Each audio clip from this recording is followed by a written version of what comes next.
এখানে প্রস্রাব করিবেন না, করিলে 5,000 টাকা জরিমানা। কথাটি কি এভাবে লেখা ছিল যে এখানে প্রস্রাব করিবেন, না করিলে 5,000 টাকা জরিমানা, অনাদায়ে 1 বছরের জেল? একজন মানবাধিকার কর্মী হিসাবে আইনের প্রতি শ্রদ্ধাশীল হয়ে কথাগুলো বলছি। এ কথা বা এই আইনকে এখানে অপমান করা হচ্ছে।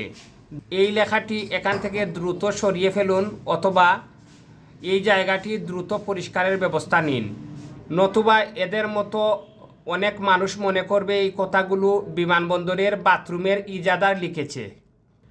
আমাদের দেশ অনেক দূর এগিয়ে যাচ্ছে ঠিক, কিন্তু কিছু মানুষের এরকম অবহেলা, অসচেতন থাকার জন্য, এই ধরনের নোংরা জায়গা রাখার জন্য এদের মতো সাধারণ মানুষ এসব করছে।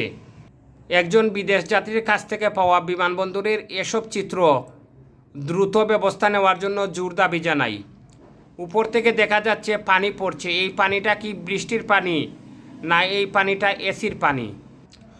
অনেকেই মনে করব এই ধরনের পরিস্থিতি দেখলে যে বাংলাদেশ এখনও অনেকটা পিছিয়ে রয়েছে, অথচ আমরা যেটা মনে করি যে দিনে দিনে আমাদের বাংলাদেশ এগিয়ে যাচ্ছে। বিমানবন্দরে এসব দৃশ্য দ্রুত সংস্কারের জন্য আমি জোর দাবি জানাই। আমার কথাবার্তা যদি কোনো ভুল ভ্রান্তি হয়ে থাকে তাহলে ক্ষমা সুন্দর দৃষ্টিতে দেখবেন, এবং ভিডিওটি যদি আপনাদের ভালো লাগে আপনার টাইমলাইন থেকে ভিডিওটি শেয়ার দিবেন।